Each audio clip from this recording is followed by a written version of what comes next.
श्री सीताराम। प्रभु प्राप्ति के मार्ग का अनुसरण करने वाले भक्त भाग 2। राजा रहुगण और जड़ भरत जी। भक्तों, प्राचीन काल में भरत नाम के एक महान प्रतापी एवं भगवत भक्त राजा हो गए हैं, जिनके नाम से इस देश का नाम भारतवर्ष कहलाता है। अंत समय में उनकी एक मृग शावक में आसक्ति हो जाने के कारण उन्हें मृत्यु के बाद मृग का शरीर मिला। जब मृग शरीर को त्यागा तो वे उत्तम ब्राह्मण कुल जड़ भरत के रूप में अवतीर्ण हुए।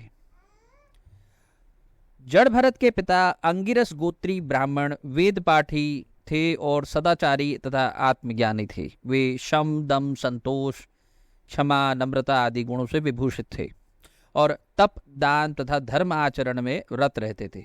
भगवान के अनुग्रह से जड़ भरत को अपने पूर्व जन्म की स्मृति बनी हुई थी, अतः वे फिर से कहीं मोह जाल में ना फंस जाएं, इस भाव से बचपन से ही निसंग होकर रहने लगे।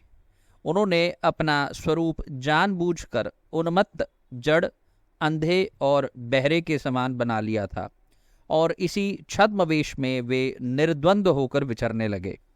उपनयन के योग्य होने पर उनके पिता ने उनका यज्ञोपवीत संस्कार करवाया और वे उन्हें शौच आचार की शिक्षा देने लगे, परंतु वह आत्मनिष्ठ बालक जानबूझकर पिता की शिक्षा के विपरीत ही आचरण करता था।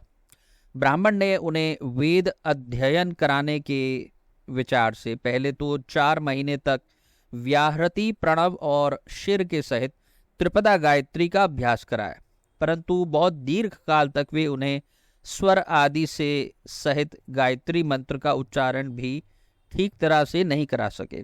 कुछ समय बाद जड़ भरत के पिता अपने पुत्र को विद्वान देखने की आशा में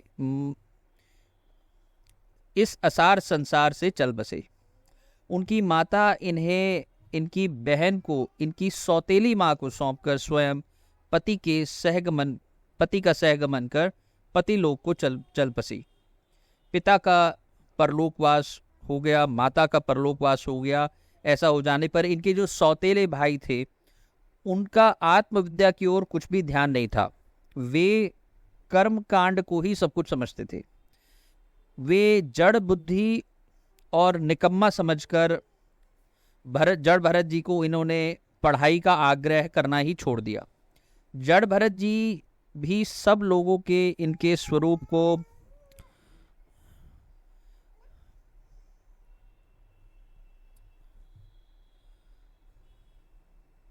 तो जब लोग इनके स्वरूप को ना जानकर इन्हें जड़ उन्मत्त आदि कहकर इनकी अवज्ञा करते थे, तब वे उन्हें जड़ और उन्मत्त सा ही उत्तर देते थे।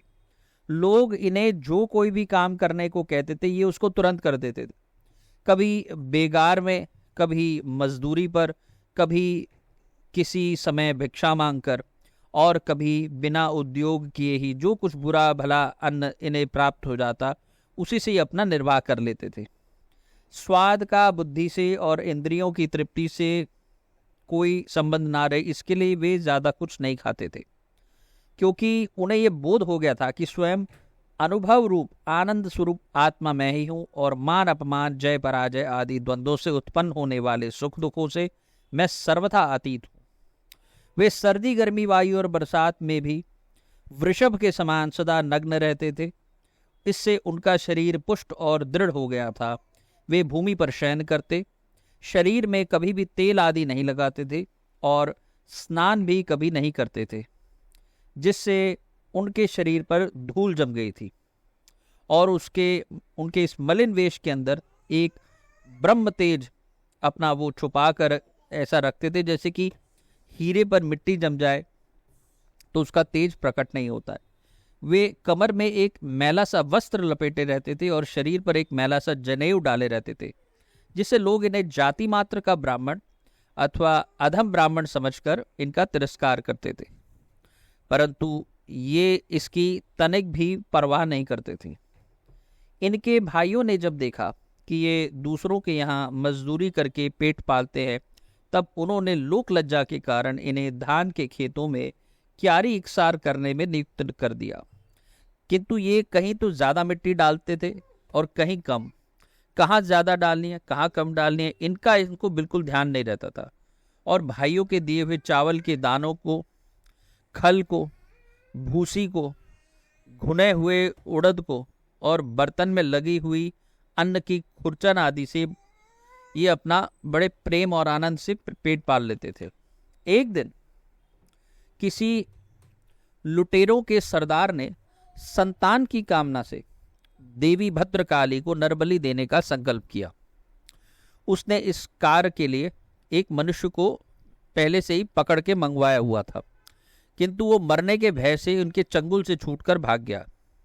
उसे ढूंढने के लिए उसके साथियों ने बहुत दौड़ धूप की, लेकिन अंधेरी रात में उसका कहीं भी पता नहीं चला।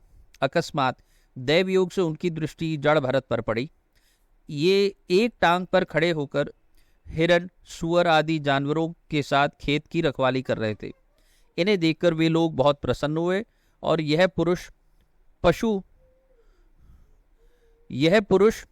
उत्तम लक्षणों वाला है, इसे देवी की भेंट चढ़ाने से हमारे स्वामी का कार्य अवश्य सिद्ध होगा।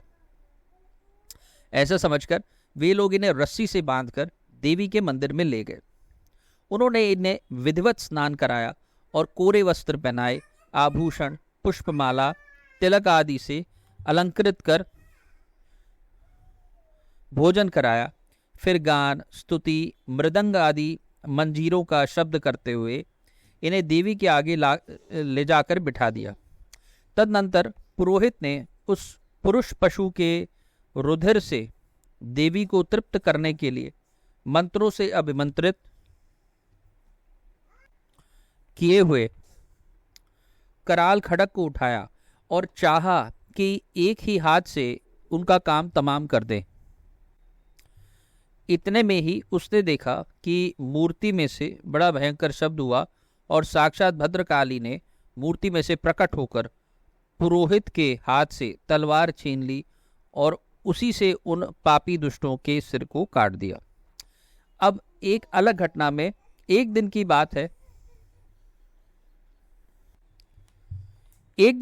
है, सिंधु सौवीर देशों के राजा रहुगण तत्वज्ञान प्राप्त करने की इच्छा से कपिल मुनि के आश्रम को जा रहे थे।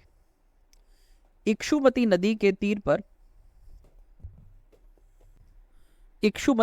तीर पर पालकी उठाने वालों में एक कहार की कमी पड़ गई थी। दैवयोग से महात्मा जड़ भरत जी वहां आ पहुंचे। कहारों ने देखा कि यह मनुष्य काफी हट्टा कट्टा नौजवान है और गटीले शरीर का है, अतः यह पालकी ढोने में बहुत ही उपयुक्त होगा।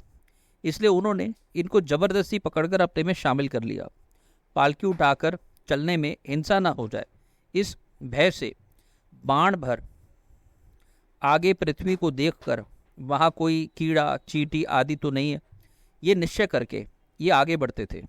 इस कारण इनकी गति दूसरे पालकी उठाने वालों के साथ एक सरीखी नहीं हुई और पालकी टेढ़ी होने लगी। तब राजा को उन पालकी उठाने वालों पर बहुत ही क्रोध आया और वह उन्हें डांटने लगा। इस पर उन्होंने कहा कि हम लोग तो ठीक चल रहे हैं, ये नया आदमी ठीक तरह से नहीं चल रहा है।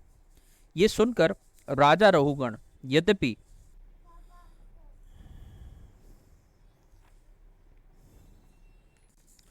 यद्यपि उनका स्वभाव बहुत ही शांत था, क्षत्रिय स्वभाव के कारण कुछ वो तमतमा उठे और जड़ भरत जी के स्वरूप को ना पहचान कर उन्हें बुरा भला कहने लगे। जड़ भरत जी उनकी बातों को बड़ी शांति पूर्वक सुनते रहे और अंत में उन्होंने उनकी बातों का बड़ा ही सुंदर और ज्ञानपूर्ण उत्तर दिया। राजा रहुगण भी उत्तम श्रद्धा के कारण तत्व को जानने के अधिकारी थे।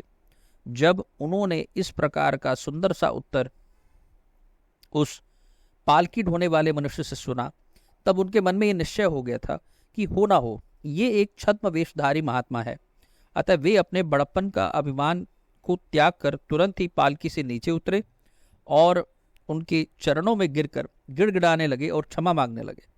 तब जड़ भरत जी ने राजा को अध्यात्म तत्व का बड़ा ही सुंदर उपदेश दिया, जिसे सुनकर राजा कृतकृत्य हो गए और अपने को धन्य मानने लगे।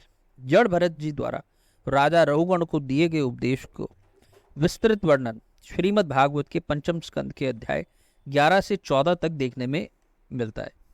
भक्तों, कुछ बातें आप लोग तो वैसे समझदार ही हैं, लेकिन मेरे मन में आई कुछ बातें, सोचा कह दूं कि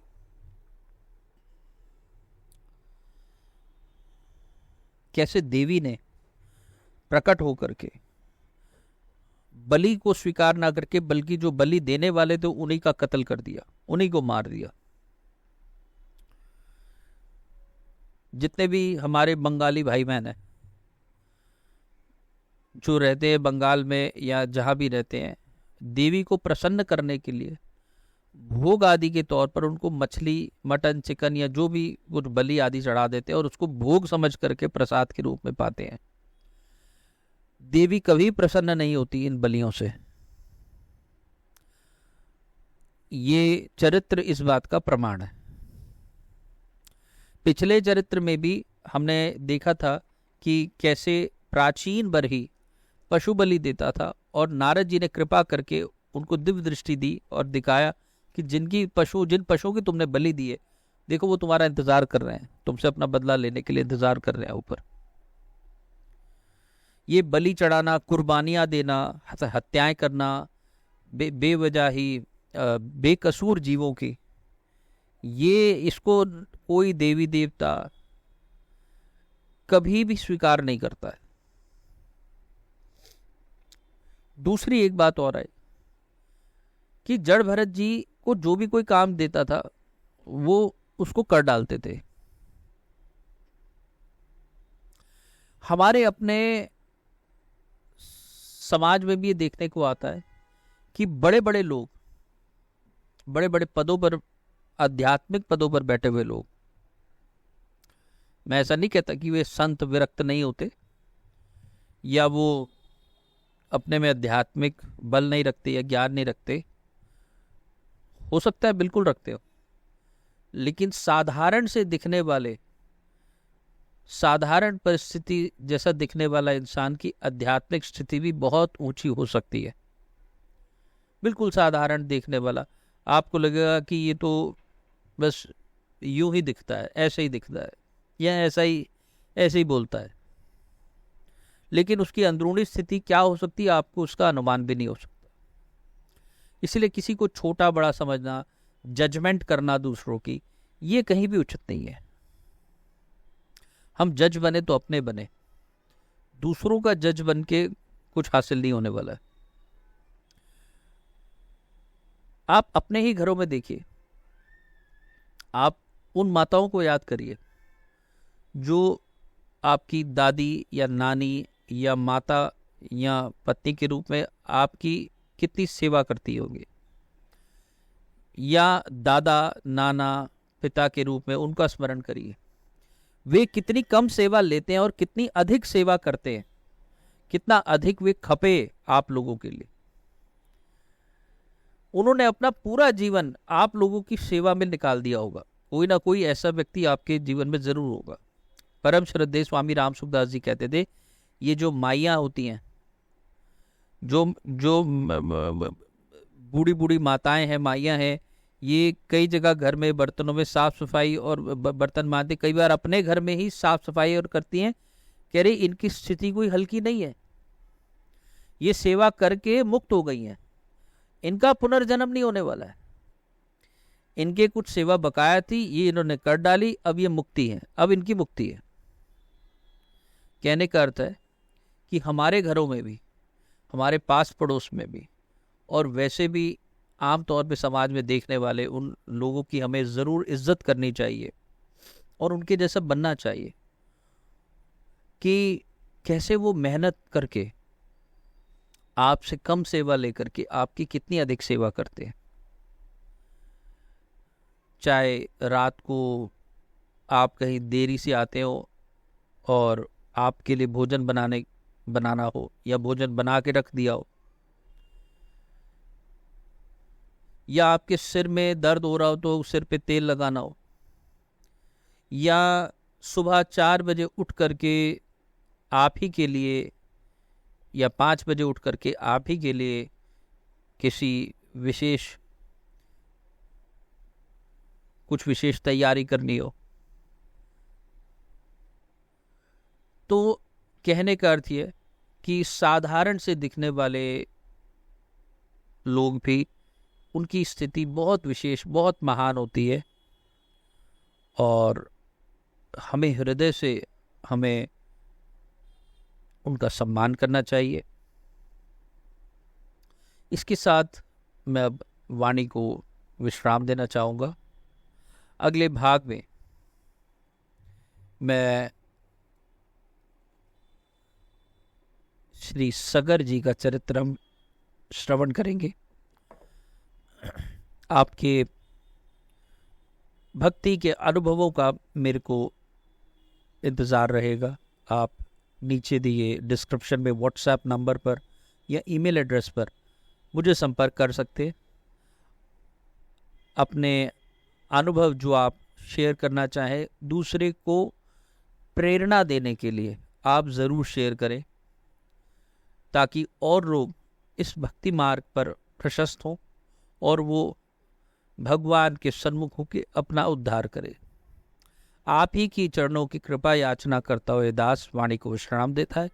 तब तक के लिए जय जय श्री सीताराम, जय जय श्री सीताराम।